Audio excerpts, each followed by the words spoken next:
오늘부터 저희가 귀납적 성경 읽기 우리가 시작합니다.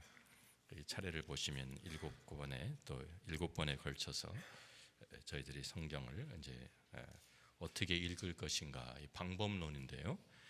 방법론인데 오늘은 방법이 아닙니다. 오늘은 우리들이 왜 우리가 이 묵상을 해야 되는가에 대한 묵상의 중요성에 대해서 중점적으로 말씀을 드리고 우리가 이제 다음 번부터 저희들이 방법론을 조금씩 우리 다루도록 하겠습니다.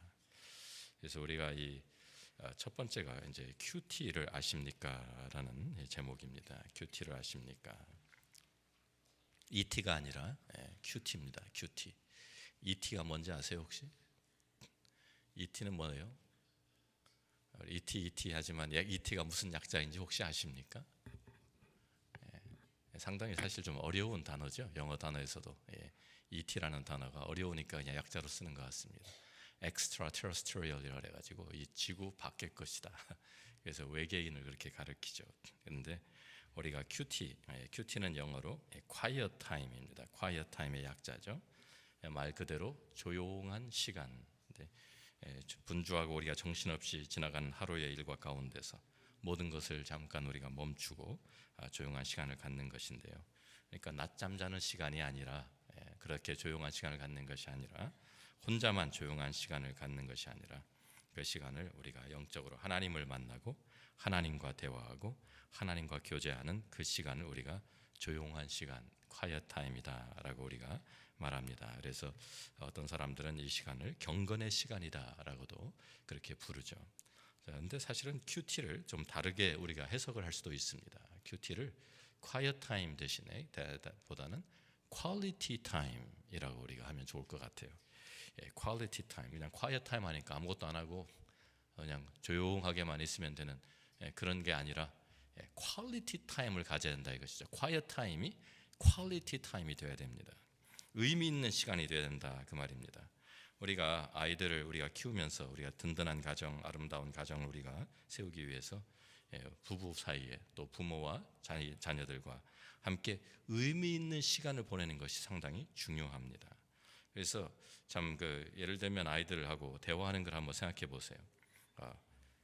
그냥 시간만 우리가 같이 보낸다고 의미 있는 시간이 되는 것이 아닙니다. 그렇죠? 이런 한번 생각을 해보시면 좋겠습니다. 가장 어색한 사람들이 좁은 공간에 잔뜩 모여 있는데 가장 어색한 시간이 언제인 것 같아요? 엘리베이터 안에 있는 시간입니다. 그죠? 엘리베이터에 가면은요, 막 떠들면서 다니다가 엘리베이터 딱 들어가면 전부 다 갑자기 어떻게 돼요? 조용해집니다. 근데 전부 다 이 어깨가 서로 막 맞닿을 정도로 사람들이 많이 꽉 차가지고 다 붙어 서 있는데도 불구하고 그 사람들을 이렇게 쳐다보기도 좀 어색하고, 그러니까 또 서로 이렇게 마주 보기도 이상하고, 그러니까 전부 다 어디를 봅니까? 전부 다 방향이 전부 다 이상한 익스피리언스죠. 전부 다 문 쪽을 다 향해 섭니다. 그죠? 들어가자마자 탁 들어서서 문을 향해서 딱 섭니다. 그리고 여자가 대화하던 게 다 끊어지고, 그리고 눈이 다 시선이 다 어디가 있습니까? 번호판에만 가 있습니다. 번호판. 언제 내가 내릴 플로어 찾아가지고 문이 땡 하고 열리면 나가려고 빨리 나가는 게 목적이에요. 엘리베이터 안에서 오래 있으려고 하는 사람 하나도 없어요. 그러니까 그 좁은 공간에 다 붙어가지고 있는데 숨소리까지 들리는 정도로 가까이 있는데 그 사람들하고 퀄리티 타임을 보내는 것입니까? 아니잖아요. 이거 아니라고요. 그런데 우리가 이 퀄리티 타임, 그러니까 우리가 같이 그냥 공간에 같은 시간에 공간에 있었다, 그거 해가지고 quiet 타임 되는 게 아니고요, 퀄리티 타임이 되는 것이 아닙니다. 우리가 자녀들하고 보낼 때 자녀들하고 그래가지고 뭐 같이 밥을 먹고 이제 앉아서 대화를 시도해 보려고, 오늘 학교에서 뭐 했어? 공부? 가는 질문하고 나오는 답이 단답형이에요, 다. 그죠? 그래서 그러니까 뭐 할 말이 없으니까 너 숙제했냐? 숙제했다 그러면은 바이올린 쳤냐? 피아노 쳤냐? 밥 더 줄까? 그리고서 거의 끝나요. 그리고 그 정도가 대화. 그러니까 그 대화 진전도 안 되고 같이 앉아서 밥을 먹고 대화를 했다고 하는데 퀄리티 타임이 아닌 거예요. 거기에 무슨 재미가 있고 거기에 무슨 유익함이 있고 거기에서 어떤 삶이 나눠지겠습니까? 지금 우리가 퀄리티 타임이라고 하는 것은 아이들, 그래서 아이들하고 같이 애들을 데리고 특별한 좀 이벤트를 만드는 것도 중요하잖아요. 그래가지고 데리고 뭐 낚시를 같이 간다든지, 아빠가 야구 게임을 보러 간다든지, 그러면 아이 같이 그런 것을 이제 익사이팅한, 그래서 하면서 그런 일이 가고 오고 하면서 친구 너는 요새 어떤 친구가 있냐 이런 것도 물어볼 수 있고, 가치관 어떤 가치관을 가지고 사는지도 우리가 알아볼 수 있고, 뭐 영적으로 영적 생활은 어떻게 하는지, 성경을 읽는지, 이런 것들이 대화가 자연스럽게 나올 수 있는, 그것이 퀄리티 타임이라 그 말입니다. 그런데 우리가 하나님과 우리가 하나님의 자녀들인데, 우리가 하나님과 관계도 똑같아요. 하나님과 의미 있는 시간을 보내야 하나님과 좋은 관계를 유지할 수 있습니다. 우리가 사람들, 우리 가족들과도 의미 있는 시간, 퀄리티 타임을 보내야 그 가정이 든든하게 서갈 수 있는 것처럼, 우리가 하나님과도 우리가 이 퀄리티 타임이 필요하다 그 말입니다. 자, 우리가 창세기 1장 26절 말씀부터 한번 찾아봅니다. 같이 한번 읽습니다. 하나님이 이르시되 우리의 형상을 따라 우리의 모양대로 우리가 사람을 만들고 그들로 바다의 물고기와 하늘의 새와 가축과 온 땅과 땅에 기는 모든 것을 다스리게 하자 하시고, 하나님이 자기 형상 곧 하나님의 형상대로 사람을 창조하시되 남자와 여자를 창조하시고 그랬어요. 그래서 여기 하나님의 형상을 따라 우리가 지음을 받았다, 우리가 창조함을 받았다라고 말씀하고 있습니다. 그래서 다른 창조물과는 다른 것이 있는 거예요. 자, 그것이 무엇입니까? 우리가 다른 창조물들과 다른 피조물과는 달리 우리들만 가지고 있는 그것이 뭐예요? 하나님의 형상이라는 것이죠. 하나님의 형상이 뭡니까? 하나님의 형상. 우리가 하나님, 우리 얼굴 뭐 이게 다 하나님을 닮았다는 말입니까? 하나님도 눈 둘이 있고 코가 하나 있고 귀가 둘이 있고 뭐 이런 거예요? 아니잖아요. 성경에서 하나님은 영이시니, 그러니까 육체를 가지고 계신 분이 아니거든요. 그러니까 그런 건 아닌데, 그런 거 아니라고 하면 하나님의 형상이라는 것이 무엇입니까? 자, 우리가 이 하나님의 형상이라는 것을 우리가 다른 여러 가지로 설명할 수 있겠지만요, 간단하게 우리가 얘기하면, 우리 사람이 애를 낳으면, 그죠? 날 때마다 우리가 이렇게 게스를 해야 됩니까? 그래가지고 이번엔 뭐가 나올까? 이번에는 양이 나올까? 아니면 소가 나올까? 아니면 강아지가 나올까? 이렇게 합니까? 안 합니까? 안 하죠. 그렇게 안 합니다. 사람이 임신을 해서 애를 낳으면 인간이 태어나는 거예요. 또 다른 사람이 나오는 거예요. 같은 종류가 나오는 거예요.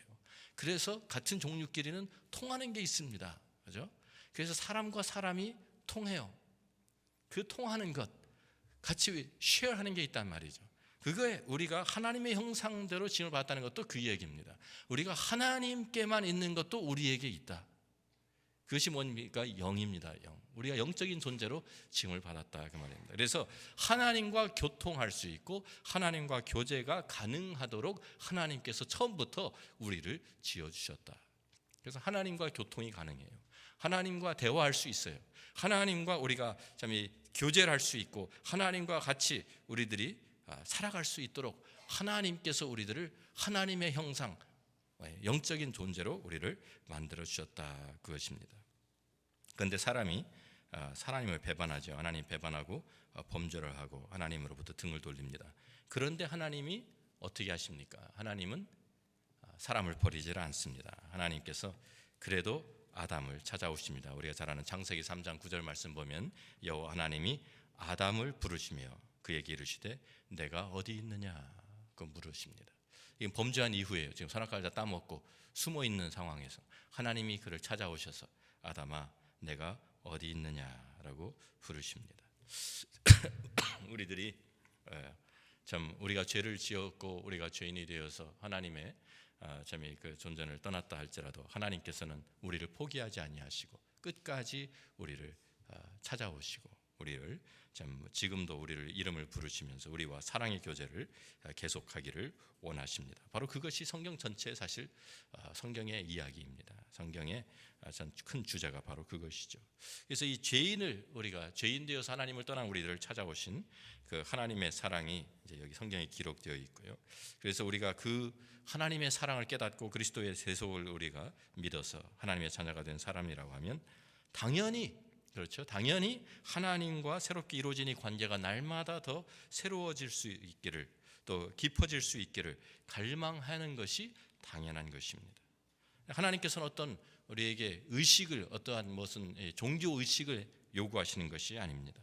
하나님께서 우리에게 하나님 앞에 나오는데 그 제사 이런 것을 통해 가지고 어떤 의식을 거쳐서 종교 행위를 통해서 하나님 앞에 나오는 것을 원치 않으십니다. 우리가 잘 아는 미가서 6장 6절부터 8절 말씀 보면 이런 말씀이 있죠. 내가 무엇을 가지고 여호와 앞에 나아가며 높으신 하나님께 경배할까? 내가 번제물로 일련된 송아지를 가지고 그 앞에 나아갈까? 여호와께서 천천의 수량이나 만만의 강물 같은 기름을 기뻐하실까? 내 허물을 위하여 내 맏아들을 내 영혼의 죄로 말미암아 내 몸에 열매를 드릴까? 하나님 앞에 나갈 때 뭘 가지고 나가야 되나? 그래야 하나님이 나를 받아주실까? 이런 것이죠. 일련된 송아지? 아니면은 숫자가 많은 천천의 수량, 만만의 강물 같은 기름? 그것도 아니면 내 맏아들이라도 드릴까? 이런 이야기입니다. 그런데 그게 아니죠. 사람아, 주께서 선한 것이 무엇임을 내게 보이셨나니 여호와께서 내게 구하시는 것은 이런 제물이 아닙니다. 이런 제사를 통해서 어떤 기름을 가지고, 동물의 기름을 가지고 그것을 원하시는 것이 아니라 여호와께서 내게 구하시는 것은 오직 정의를 행하며 인자를 사랑하며 겸손하게 내 하나님과 함께 행하는 것이 아니냐. 하나님과 동행하는 것을 하나님이 기뻐하신다는 말입니다. 무슨 제사나 무슨 어떤 의식을 통해서 하나님 앞에 나가는 것이 아니라 하나님과 퀄리티 타임을 보내는, 하나님과 같이 동행하는, 하나님과 교제하는 것을 하나님께서 기뻐하신다라는 것이죠. 그래서 우리가 성경에 보면, 성경에 나오는 모든 이 경건한 사람들을, 우리가 이제 성경한 사람들이라고 하는 사람들을 보면은요, 이 사람들이 완전한 사람들은 절대로 아니었습니다. 그런데 그들은 자기들의 삶 가운데서 하나님과 깊은, 나름대로 깊은 교제를 나누었던 그런 사람들입니다. 우리가 먼저 볼 수 있는 것은 창세기 5장 21절부터 24절에 나오는 누굽니까? 에녹이라는 사람입니다. 에녹. 자, 같이 한번 읽어볼까요? 에녹은 65세에 무두셀라를 낳았고 무두셀라를 낳은 후 300년을 하나님과 동행하며 자녀들을 낳았으며 그는 365세를 살았더라. 에녹이 하나님과 동행하더니 하나님이 그를 데려가심으로 세상에 있지 아니하였더라 그랬어요. 여기 하나님과 동행하였다라는 말씀이 나옵니다. 근데 여기에 우리가 그냥 이렇게만 보면은요, 별로 이렇게 실감이 안 나는데, 우리가 창세기 5장을 쭉 읽어보면 창세기 5장에 쭉 그 족보가 나오면서, 족보가 쭉 나오면 사람 이름들이 나오고 족보가 나오면서 이렇게 뭐라고 계속 반복이 되는 게 뭐냐면요, 낳고 살다가 죽었더라, 죽었더라, 죽었더라, 죽었더라. 그게 계속 이어지고 있어요. 그러니까 지금 죽음과 죄의 결과로 죽음이 오고 죽음과 멸망의 연속 가운데 있는데 유일하게 에녹에 와가지고 에녹은 하나님과 동행하였다라고 바꿉니다, 말을. 다시 말하면 그 죽음과 멸망의 그 상황에서 벗어나서 생명의 삶을, 그 소망을, 그 소망의 빛을 이 에녹을 통해서 우리에게 보여주는 거예요. 죽음과 멸망에 이렇게 사람들의 모든 인류가 죄 범죄해서 그 결과 때문에 다 죽음과 멸망으로 가고 있었는데 에녹을 보니까 사는 방법이 있다는 거예요. 어떻게 사느냐? 하나님과 동행하는 것이다. 하나님과 교제하는 그것이에요. 우리가 여기에 나오는 사람들 보면은요, 우리가 참 우리 지금 이 세상이 점점 악해져 가지고 우리가 참 세상 살기 힘들다, 참 이런 세상에서 우리가 믿음 지키기 어렵다, 그런 얘기를 우리가 많이 합니다. 그리고 우리 자녀들을 걱정합니다. 우리 자녀들 세대에는 얼마나 더 심한 이거 어려움이 겪을까. 그런데요, 우리가 구약성경 보면은요, 이 사람들도 만만치 않은 상황에서 살았어요. 이 사람들은 신앙생활하기 편한 곳에서 신앙생활한 것이 아니에요. 나름대로 엄청난 도전이 있었고요. 정말 힘든 그런 상황 가운데에서 보면은 지금 이 창세기 5장도 전부 다 모든 사람들이 죄악으로 치우치고 아담의 두 아들인 가인과 아벨, 가인이 아벨을 죽이고 그 다음에 셋 낳고 하지만 거기에 그 죄의 결과 때문에 사람들이 계속 악으로 치우치고 있는 그 상황에서 에녹이 그래도 거기에서 유일하게 소망의 빛을 가진 것은 하나님과 동행했다. 하나님과 교제가 있었다. 그게 살 길이다라고 우리에게 보여주는 거예요. 계속해서 우리 창세기 6장을 보면 창세기 6장도 우리에게 누구를 소개해 줍니까? 노아라는 사람이 나오죠. 이것이 노아의 족본이라. 노아는 의인이요 당대 완전한 자라. 그는 하나님과 동행하였으며 라고 말합니다. 노아는 어떤 사람이었습니까? 완전한 사람이라고 그랬지만 당대 완전히 완전한 사람이 아니라 그래도 다른 사람과 비교했을 때 괜찮은 사람이. 왜? 하나님과 동행하였기 때문에. 그래서 이 사람이 온 세상이 거기에 보면 하나님께서 한탄하시는 장면이 나오죠. 하나님, 내가 왜 사람을 만들었을까? 너무 사람들이 악하게만 가니까 참 근심하셨다, 한탄하셨다, 그런 말이 나옵니다.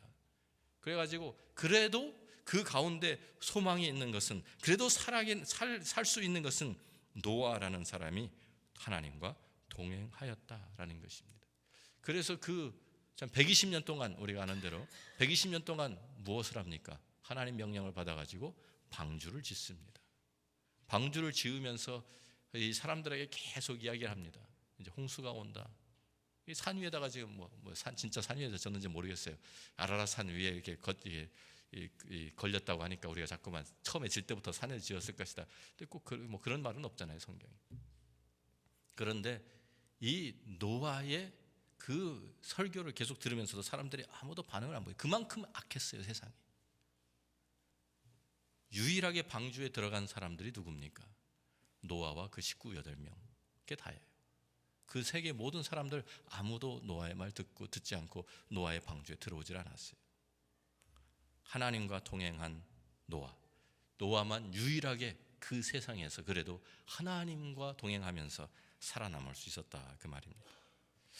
우리가 보면 다 이렇게 정말 모든 세상이 다 치우쳐서 하나님을 거스리고 살아가는데 그래도 그 중에 한 사람씩 하나님과 동행하는 사람이 있어서 살아남았다.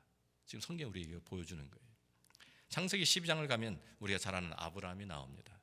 아브라함에 대해서 여러 가지 말할 수 있겠지만 아브라함도 어떤 사람입니까? 아브라함이 태생이 처음부터 좋아가지고 하나님이 택하신 것이 아니에요.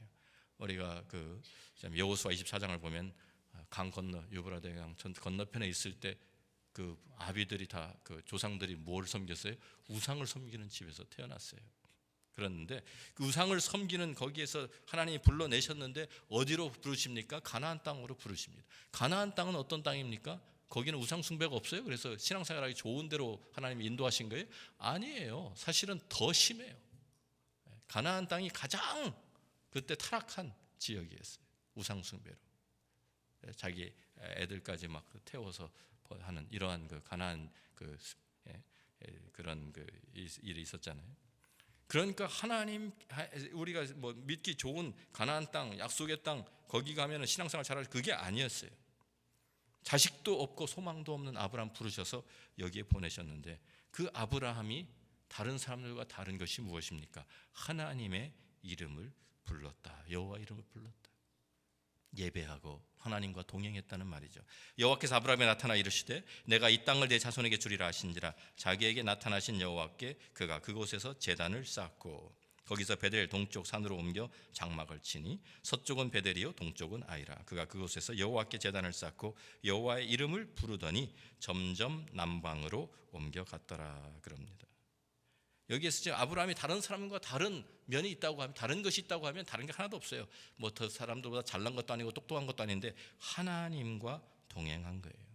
하나님의 이름을 부르면서 살았다, 그 말입니다.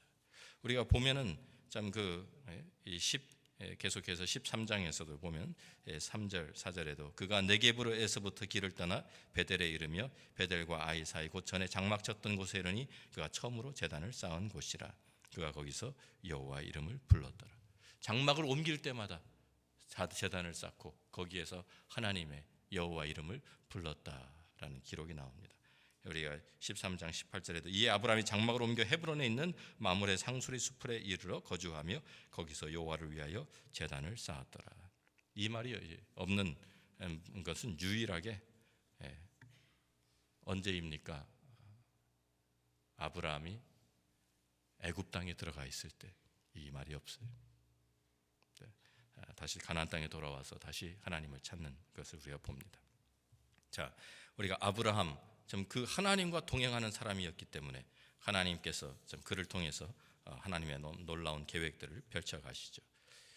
이 어두운 세상에서 살아남을 수 있는 유일한 방법은 하나님과 동행하는 것이었다라는 것을 우리에게 계속 창세에 가르쳐 줍니다. 다니엘도 우리 가서 보면 다니엘서 6장에 우리가 잘 아는데 다니엘이 포로 생활을 잡혀갔잖아요. 어렸을 때 잡혀가서 바벨론에 잡혀갔는데 포로 되었는데 하나님 다 버리고 거기 우상 숭배 천지예요. 그런데 거기에서 다니엘이 자기 마음을 정하고 나는 하나님을 섬기겠다고 믿음을 지킵니다. 쉬웠어요? 아니에요. 어려운 상황에서, 쉬운 상황에서 지금 한 것이 아니에요. 어려운 상황에 다른 사람들이 계속 하나님 믿는 것에 대한 도전이 오는데 그것을 계속 이겨내는 다니엘의 그 모습을 우리가 봅니다. 특별히 여기 6장에 보면 한 달 동안 다른 신들에게는 기도하는 것을 다리오가 금하죠. 그런데 그것을 알고도, 그래서 이 다니엘이 이 조서에 왕의 도장이 찍힌 것을 알고도 자기 집에 돌아가서는 윗방에 올라가 예루살렘을 향한 창문을 열고 전에 하던 대로 하루 3번씩 무릎을 꿇고 기도하며 그의 하나님께 감사하였더라. 다른 사람들이 지금 일부러 잡기 위해서, 다니엘을 잡기 위해서 이렇게 꾸민 거예요 지금. 그런데 그것을 다 알고 왕의 도장이 찍힌 것도 알고 자기 집에 돌아가서 어디로 갑니까? 윗방으로 올라갑니다. 저 같았으면 지하실 갔을 텐데 안 보이는데 윗방에 올라가. 창문 닫고 하면 누가 하나님이 못 들으시나요? 아니, 창문을 열었어요. 예루살렘을 향한 창문. 그리고 전에 하던 대로 하루 3번씩 무릎을 꿇고 기도하며 그의 하나님께 감사하였더라. 그냥 그 사람들이 없을 때, 안 볼 때 하면 어떻게 되나요? 그런데 여기에 중요한 것은 전에 하던 대로, 그 말이에요. 전에 하던 대로. 자, 하나님을 섬기는 그것을, 하나님과 동행하는 것을 다른 것보다 가장 우선으로 여겼다, 그 말입니다. 자기가 지금 잡혀서 사자굴에 던져지는 그런 상황인데도 불구하고 하나님과 동행하는 것이 그에게 가장 목숨보다도 더 중요하게 여긴 것이 다니엘이 하나님께 쓰임받고 그가 참 포로 생활 가운데서도 살아남을 수 있었던, 하나님의 역사를 이뤄낼 수 있었던 그의 비결이었다, 그 말입니다. 하나님께서 그래서 그를 도와주시죠. 자, 우리가 이런 구약 성경에 나오는 사람들 외에도 우리 신약 성경에서 우리 예수님을 통해서 우리 하나님과 교제하는 것이 얼마나 중요한 것인지, 우리의 삶에 왜 최우선이 되어야 되는지를 우리에게 보여줍니다. 자, 예수님께서 공생애를 시작하실 때 제일 먼저 하신 것이 뭡니까? 성령에 이끌려 여기 보면 마귀에게 시험을 받으러 광야로 가사 40일을 밤낮으로 금식하신 후에 줄이신지라. 시험하는 자가 예수께 나와 이르되 내가 만일 하나님의 아들이여든 명하이 돌들로 떡덩이가 되게 하라. 예수께서 대답하여 이르시되 기록되었으되 사람이 떡으로만 살 것이 아니요 하나님의 입으로부터 나오는 모든 말씀으로 살 것이라 하였느니라. 40일 밤낮으로 금식하신 후에 지금 줄이신지라. 배가 고파요. 이 상황에 지금 40일 금식하고서 그런데 충만해가지고 그런데 힘이 하나도 없어요 지금. 배가 고픈 상태, 먹어야 돼요. 그런데 그런 상황에서 지금 시험하는 자가 찾아와서 이 돌들로 떡덩이가 되게 하라 하는데 예수님께서 대답하시는 말씀이 아니다. 사람이 떡으로만 살 것이 아니다. 하나님의 입으로부터 나오는 모든 말씀으로 살 것이라 말씀을 하십니다. 밥 먹는 것보다도 더 중요한 것이 뭐예요? 하나님과 교통하는 것이다. 하나님의 말씀 가운데 사는 것이다. 그렇게 말씀을 하신 것이죠. 밥 먹는 것보다 우리가 먹는, 우리의 생명을 유지하기 위해서 가장 중요한, 그것보다 사실은 더 중요한 게 무엇이냐? 하나님과 동행하는 것, 하나님과 교제하는 것이다 라고 주님이 우리에게 가르쳐 주신 거예요. 밥 먹는 것 중요합니다. 더 중요한 게 있습니다. 하나님의 말씀 가운데서 하나님과 교통하는 것입니다. 마가복음 1장 32절부터 보면 여기에는 예수님의 또 그 사역을 우리에게 소개하면서 저물어 해질 때에 모든 병자와 귀신 들린 자를 예수께 데려오니 온 동네가 그 문 앞에 모였더라. 예수께서 각종 병이 든 많은 사람을 고치시며 많은 귀신을 내쫓으시되 귀신이 자기를 알므로 그 말하는 것을 허락하지 아니하시니라. 새벽 아직도 밝기 전에 예수께서 일어나 나가 한적한 곳으로 가사 거기서 기도하시더니. 지금 예수님의 소문이 점점 퍼집니다. 그래서 병자들, 귀신 들린 사람들이 다 옵니다. 지금 예수님께 사역을 하루 종일 하시고 지금 동네에 들어오셨는데 저물어 해질 때 사실은 쉬러 오신 것이죠. 그런데 사람들이 몰려옵니다. 병자가 또 찾아오고 귀신 들린 자들이 데려옵니다. 그래서 그 예수님이 쉬지도 못하고 아마 모든 사람들 다 고쳐주실 때까지 아마 거의 밤이 깊을 때까지 하셨을 거예요. 그런데 그리고서 새벽 아직도 밝기 전에 예수님께서 또다시 일어나서 나가서 한적한 곳으로 가서 거기서 기도하셨다. 사역 때문에 지금 피곤한 상태에서 저 같으면 하나님 오늘 사역 정말 많이 했어요. 오늘은 좀 자야 되겠어요. 새벽 기도 이제 아마 건너뛸 것 같습니다. 그죠? 오늘 사역 많이 했으니까 핑계가 있잖아요. 핑계가.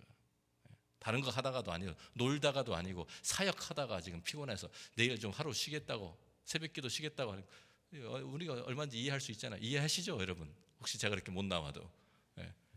그런데 지금 예수님은요, 그 새벽 아직도 밝기 전에 하나님과 교통하기 위해서 잠보다도 더 중요한 거예요. 하나님과 교통하는 것이.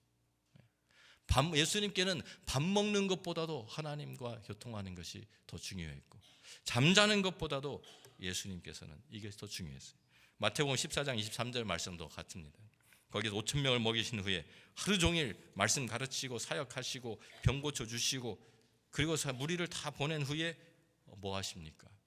기도하러 따로 산에 올라가시니라.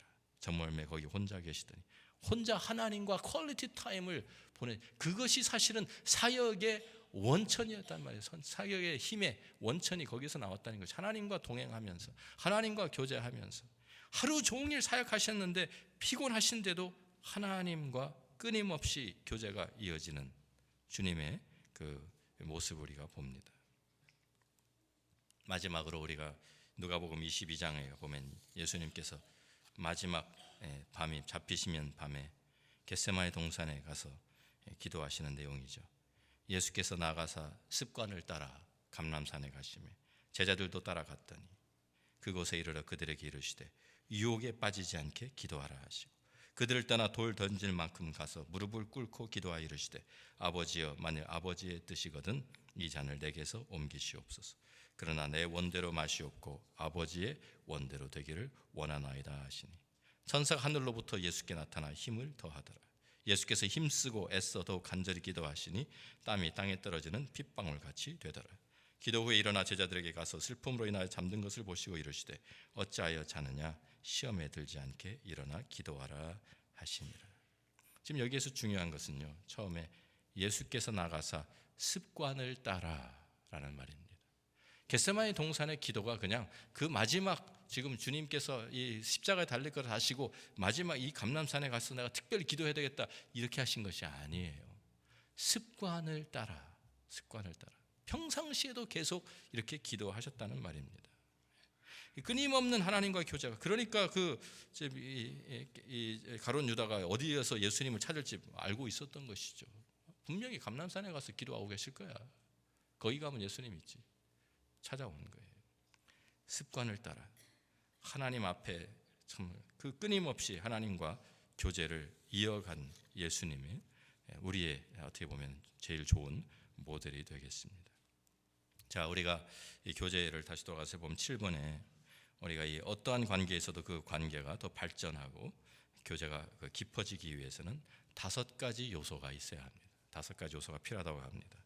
이것은 부부 사이든지 부모와 자녀 사이든지 뭐 어떠한 인간 관계든지 상관없습니다. 다 이 5가지가 필요하다라고 우리가 얘기합니다.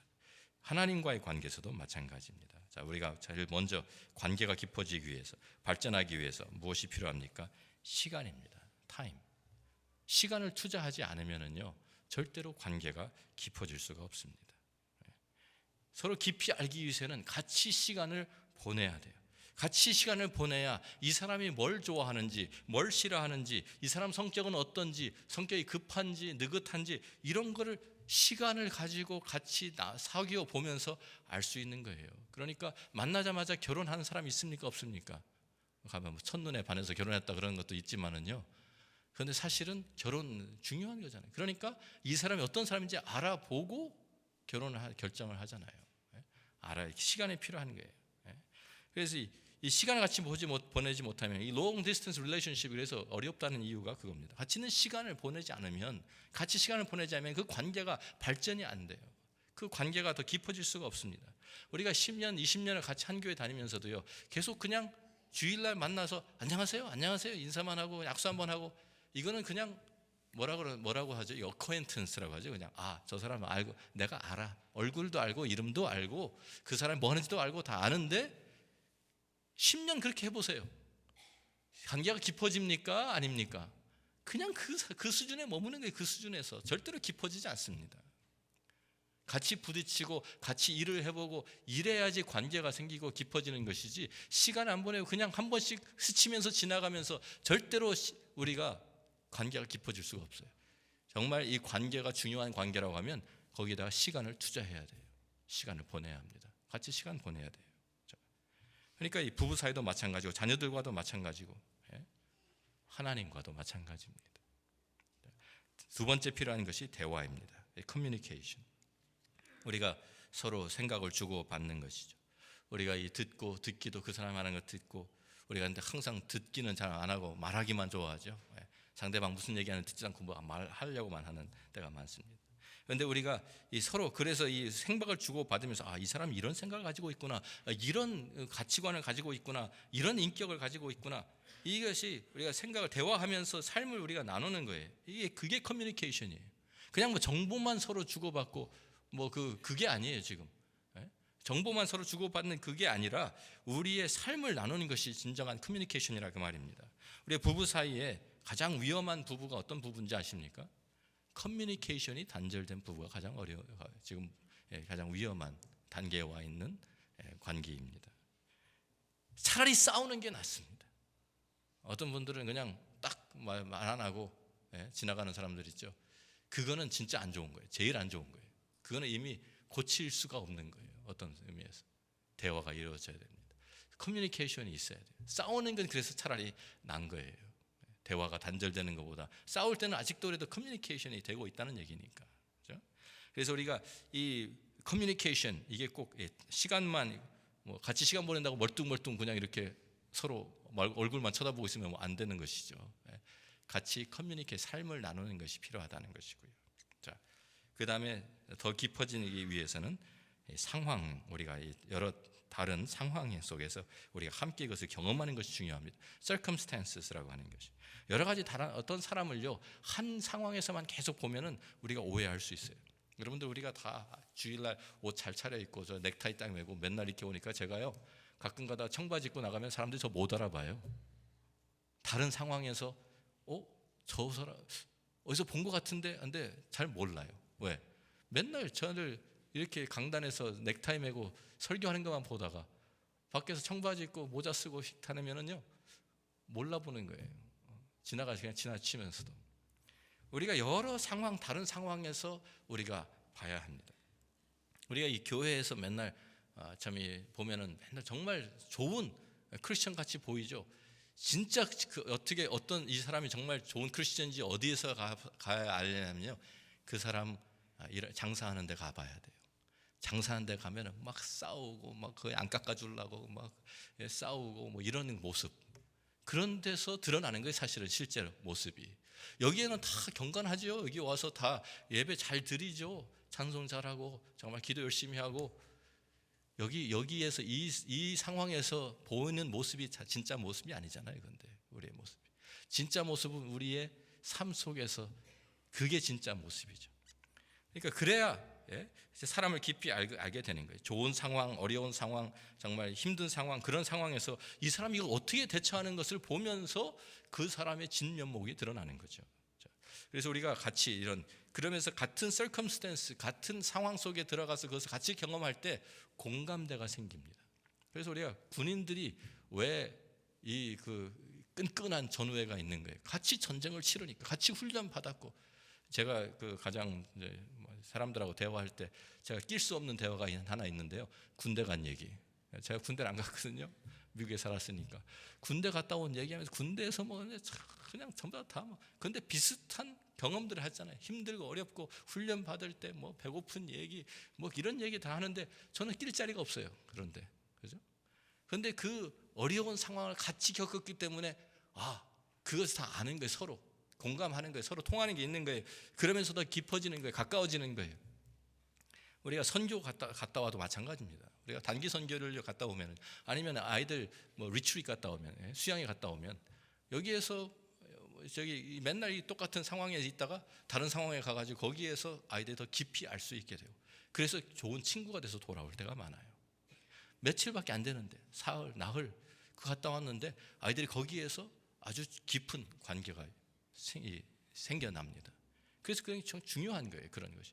단기 선교도 마찬가지입니다. 단기 선교 부모하고 자식 사이에 별로 그게 지금 뭐가 활발하게 진전이 없다. 저는요 단기 선교 같이 가시면 참 좋습니다. 부모님이 아이들과 같이 가는 거예요. 단기 선교. 그래서 그때 거기에서 어려움 같이 경험하고, 좀 같이 일을 하고 같이 섬기고 이런 것을 통해 가지고 공감대가 생기고 팀워크가 이루어지고 가까워진다니까요. 같이 해야 같이 팀워크가 이루어지니까요. 자, 그 다음에 필요한 네 번째가 attitude입니다. attitude, 태도죠. 우리가 어떤 사람들을 만나면은요, 우리의 태도에 따라서 관계가 더 깊어질 수도 있고 관계가 깊어지지 않습니다. 어떤 사람 보면 어떤 사람은 내가 가까이 다가가고 싶은 사람이 있고 자꾸만 우리가 알아가고 싶은 사람이 있는데 어떤 사람들은요 보면 싹 피하고 싶은 사람이 있죠. 그래서 오면은 눈 맞추기 싫어가지고 살짝 이렇게 얼굴 돌리고 싹 빠져나가고 그런 사람들 있어요. 그죠?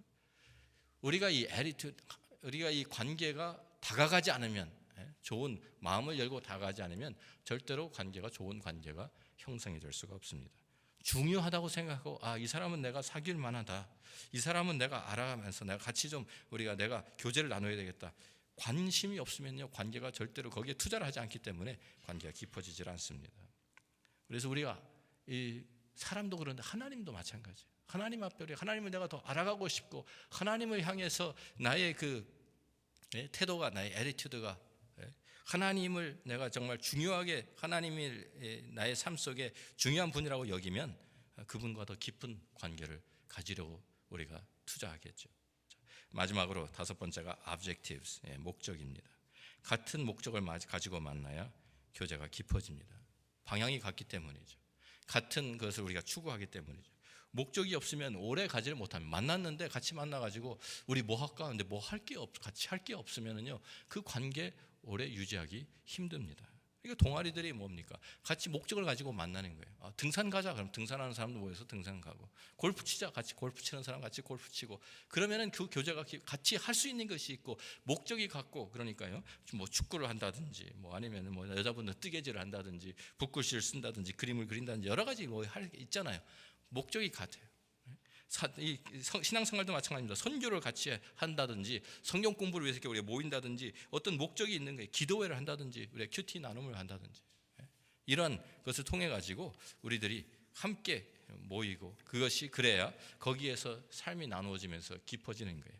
자, 우리가 이 다섯 가지 모든 관계가 여기에 이 다섯 가지가 우리 관계를 깊게 만들어주는 것들입니다. 하나님과의 관계가 발전하기 위해서도 이 다섯 가지가 필요합니다. 우리가 여기에 지금 시간 내가 투자하고 있어. 하나님 위해서, 하나님과의 관계를 위해서 내가 시간 투자하고 있습니까? 우리가 드라마 볼 시간은 있고 신문 볼 시간은 있는데 하나님 말씀 볼 시간은 별로 우리가 안 쓰잖아요. 드라마 1시간 보는 것은 재밌게 보면서 성경 15분 읽는 거는 그렇게 어렵잖아요. 그렇죠? 시간 내기가. 그러면서 우리가 시간이 없다 핑계를 잘 많이 댑니다. 커뮤니케이션, 하나님과 계속 대화가 이루어지고 있는지, 기도를 얘기하는 것이 아니라 우리의 삶 하루 종일 살아가면서 그 얘기입니다. 자, circumstances, 우리가 꼭 주일날 하루 주님 앞에 어떤 사람들 그런 사람들 있잖아요. 주일날 아침에 나와가지고 하나님 저 왔어요. 다음 주에 또 봐요. 이래가지고의 관계가 어떻게 이루어지냐고요. 이건 하나님과 동행이 아닙니다. 그냥 얼굴에 도장 찍고 가는 거예요. 그런 얘기가 아니잖아요. 그죠? 우리의 삶 속에서 우리의 매일매일 일어나는 그 삶의 현장에서 주님과 같이 동행하는 것이 필요하다는 것이죠. attitude, 정말 주님을 우리가 중요하게 여기고 있는지, 또 우리가 주님과 같은 방향을 보고 있는지, 내가 여기에서 소홀히 하고 있는 것은 없는지 우리가 한번 우리의 삶을 점검해 보면 좋겠습니다. 자, 우리가 이렇게 하나님과 교제하는 이유가 있습니다. 그것은 내가 변화되기 때문입니다. 하나님과 동행할 때, 하나님과 교제할 때 내가 하나님을 점점 닮아갈 수 있기 때문에 내가 성숙한 사람이 되어갑니다.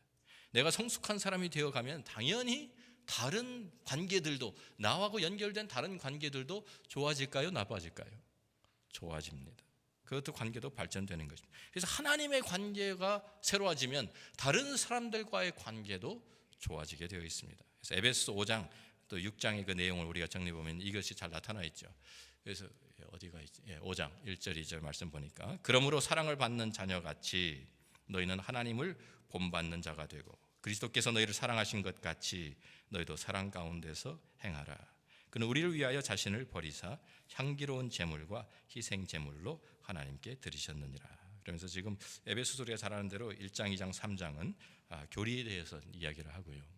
4장, 5장, 6장은 크리스천의 삶에 대해서 이야기를 합니다. 그러면서 4장, 5장, 6장의 가장 그 핵심된 내용이 뭐냐면, 하나님께서 하신 것처럼 우리도 이제는 하나님 닮아가야 된다. 주님 닮아가야 된다. 그게 사랑을 받는 자녀같이 이미 우리 사랑을 받았어요. 이제는 그래서 하나님을 본받는 자가 되고 그리스도께서 너희를 이미 사랑하셨어요. 그것처럼 우리도 사랑 가운데서 행하라. 그 하나님과 나와의 관계의 그 모델에서 그것이 다른 이제 관계들과의 그것이 하나의 그 적용이 되는 것이죠. 적용이 돼요. 그래서 다른 성도들과의 관계들이 지금 얘기하고 있는데, 이 성도들과의 관계가 새로워지는 거예요. 우리 교회 안에서. 그뿐 아닙니까? 가장 중요한 우리 가정의 에베소서의 5장 22절부터 33절인데 제가 그냥 그 중요한 그 구절만 따랐습니다. 아내, 남편, 그죠? 아내들이여 자기 남편에게 복종하기를 주께 하듯. 항상 모델이 뭐예요? 주님과 우리와의 관계, 주님과 교회의 관계. 그래서 주께 하듯 하라. 이는 남편이 아내의 머리됨이 그리스도께서 교회의 머리됨과 같음이니 그가 바로 몸의 구주시니라. 아내 남편의 관계의 모델을 항상 주님에게서, 하나님과의 관계에서 찾습니다. 또 남편들은 아내 사랑하기를 그리스도께서 교회를 사랑하시고 그 교회를 위하여 자신을 주심 같지. 마찬가지죠. 남편이 아내 사랑하는 것도 역시 주님과의 관계에서, 그 모델에서 우리에게 주어지는 거예요. 부모와 자녀들은 어떻습니까? 자녀들아, 주 안에서 너희 부모에게 순종하라. 이것이 옳으니라. 아버지와 어머니를 공경하라. 이것은 약속이 있는 첫 계명이니 이로써 내가 잘되고 땅에서 장수하리라. 똑같아요. 부모, 자녀 그 모델도 하나님과의 관계에서 나오는 거예요. 아비들아, 너희 자녀를 노엽게 하지 말고 오직 주의 교훈과 훈계로 양육하라. 마찬가지잖아요. 부모, 자식 간의 관계도 어디에서 그 모델이 어디에서 시작을 해요? 하나님과의 우리와의 관계에서 그 모든 것이 시작이 되는 거예요. 에베소서 6장 5절 9절 마지막 부분에도 우리가 사회생활하면서 일터에서도 마찬가지입니다. 종들아, 두려워하고 떨며 성실한 마음으로 육체의 상전에게 순종하기를 그리스도께 하듯 하라. 상전들아, 너희도 그들에게 이와 같이 하고 위협을 그치라. 이는 그들과 너희의 상전이 하늘에 계시고 그에게는 사람을 외모로 취하는 일이 없는 줄 너희가 알미라. 계속 모든 관계, 우리의 모든 인간 관계의 가장 중요한 그 모든 것을 이어나갈 수 있도록 하시는 그것이 나와 하나님과의 관계입니다. 여기에 우리가 투자를 해야 되는 거예요. 그래야 우리가 성숙해지고, 그래야 우리들이 정말 모든 우리의 삶이 주님의 다스림 가운데 있으면서 우리들이 하나님과의 관계뿐만 아니라 이웃들과 다른 사람들과의 관계가 우리가 새로워질 수 있는 것이죠. 자, 그래서 우리가 이 하나님과 교제하는 사람의 삶의 모습을 시편 1편은 우리에게 복 있는 사람이다라고 말하고 있습니다. 같이 한번 읽어봅니다. 복 있는 사람은 악인들의 꾀를 따르지 아니하며 오만한 자들의 자리에 앉지 아니하고 오직 여호와의 율법을 즐거워하여 그의 율법을 주야로 묵상하는도다. 복 있는 사람이 어떤 사람입니까? 하나님의 말씀을 즐거워하면서 하나님의 말씀을 주야로 밤낮으로 묵상하는 사람이다. 우리가 진정으로 복된 삶을 살려고 하면 먼저 하나님과 교통이 이루어져야 된다, 그 말입니다. 진정으로 성숙한 크리스천이 되기 위하면 하나님의 말씀의 묵상 가운데서 우리가 예수의 하나님을 닮아 가야 된다, 그 말입니다. 우리가 진짜 하나님과 함께 동행하면서 하나님의 일꾼으로 쓰임받기 원한다고 하면 먼저 우리들이 해야 될 것이 하나님의 말씀을 묵상하는 것입니다. 그래서 이 묵상이 가장 중요한 출발점입니다. 자, 우리가 주일 예배에 참석해서 한 주일에 한 번 설교 말씀 듣는 것, 그것으로 우리가 성숙해질 수가 없습니다. 그것으로 우리 신앙생활이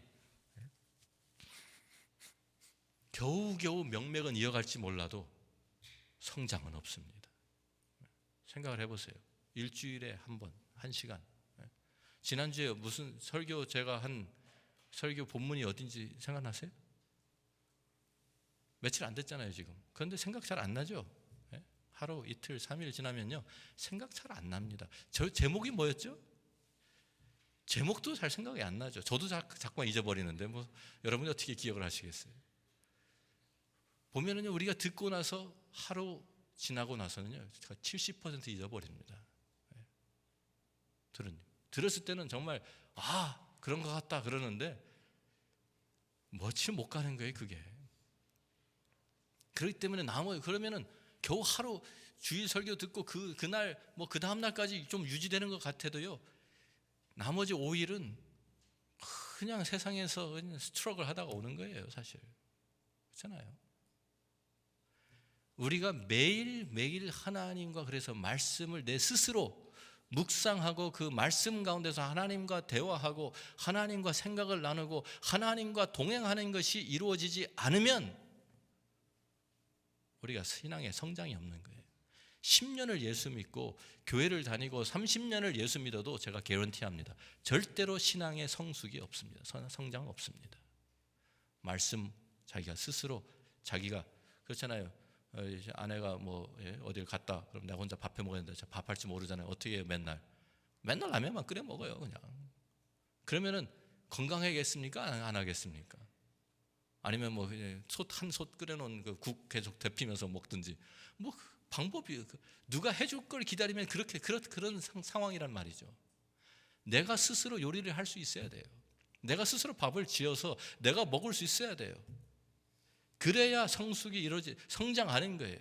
하나님의 말씀도 마찬가지입니다. 하나님과의 관계에서도 내가 기다리지만 말고 누가 나한테 먹여줄 것을만 기다리는 것이 아니라 내가 스스로 하나님의 말씀을 묵상하는 방법을 깨닫고 그 말씀 가운데서 하나님을 만나고 하나님과 동행하고 하나님과 대화가 이루어져야 하나님과 교제가 이루어져야 우리가 성숙한 거예요. 성숙한 삶을 살 수 있는 거예요. 성장하는 거예요. 말씀 안에서 성숙해지는 성도.